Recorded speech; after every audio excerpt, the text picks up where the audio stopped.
নমস্কার বন্ধুরা, বানি সুইটি সূর্য ভ্যারাইটিতে আপনাদের স্বাগত। আজ আমি ইলা মাছ রান্না করব। ইলা মাছটা কেটে পরিষ্কার করে ধুয়ে নিয়েছি। ইলা মাছ দিয়ে পুঁই শাকের তরকারি করব। পুঁই শাকগুলো কেটে নেব।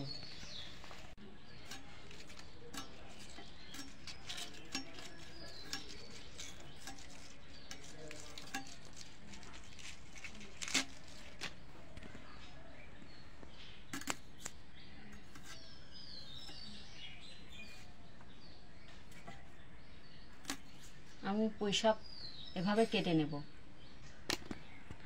আর ওর মধ্যেই একটা আলু কেটে দেবো। একটা আলু নিয়েছি, আলু কেটে দেবো। আমি শাকগুলো কেটে আলু দিয়ে দিয়েছি, এভাবে কেটে নিয়েছি। এবার পরিষ্কার করে ধুয়ে নেব। মাছটা ভেজে নেব। কড়াইতে তেল দিয়ে দেবো।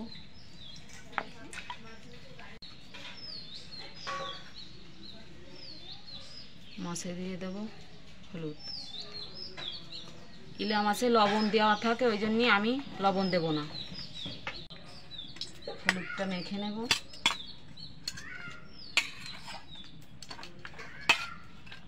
মাছটা এবার ভেজে নেব।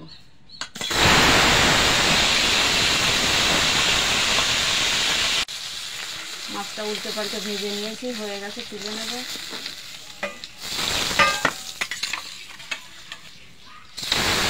বাকি মাছগুলো এভাবে ভেজে নেব। আমার মাছ ভাজা হয়ে গেছে, সবগুলো তুলে নেব। আমি আর একটু তেল দিয়ে দেবো। কড়াইতে তেল রয়েছে। এবার এই পুঁই শাকটা দিয়ে দেবো।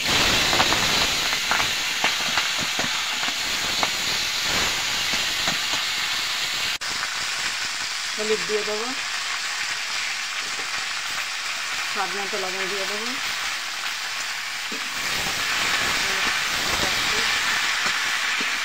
ভেজে নেব। কটা জিরে নেব, আর সর্ষে নেব, আর কাঁচা লঙ্কা নেব। এগুলো আমি বেটে নেব। আমি জিরে, সর্ষে আর কাঁচা লঙ্কাটা ভালো করে বেটে নেব। আমি কালো সর্ষে নিয়েছি, আপনারা সাদা সর্ষেও নিতে পারেন। ভালো করে বেটে নেব।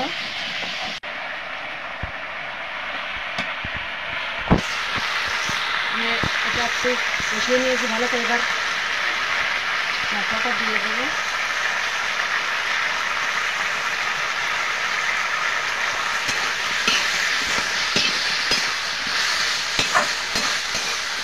এটা আর একটু কষিয়ে নেব। মশলাটা দিয়ে একটু কষিয়ে নিয়েছি। জল দিয়ে দেবো পরিমাণ মতো। আমি পরিমাণ মতো জল দিয়ে দিয়েছি। এবার ঢেকে দেবো। ঢেকে ঢেকে রান্না করব।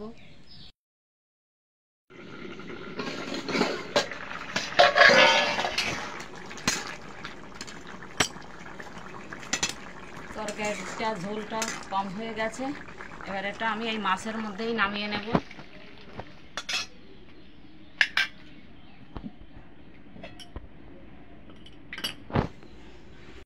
কড়াইতে একটু তেল দিয়ে দেব।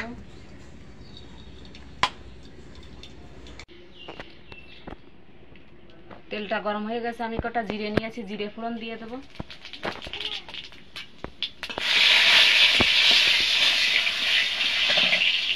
তরকারিটা ঢেলে দেব। একটু নাড়িয়ে দেব।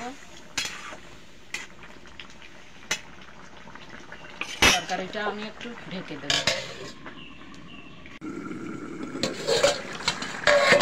একটু নাড়িয়ে দেব। আবার ঢেকে দেব।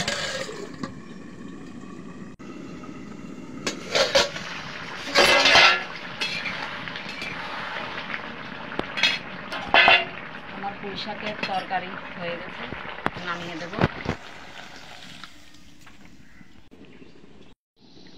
আমার ইলা মাছ দিয়ে পুঁই শাকের তরকারি হয়ে গেছে।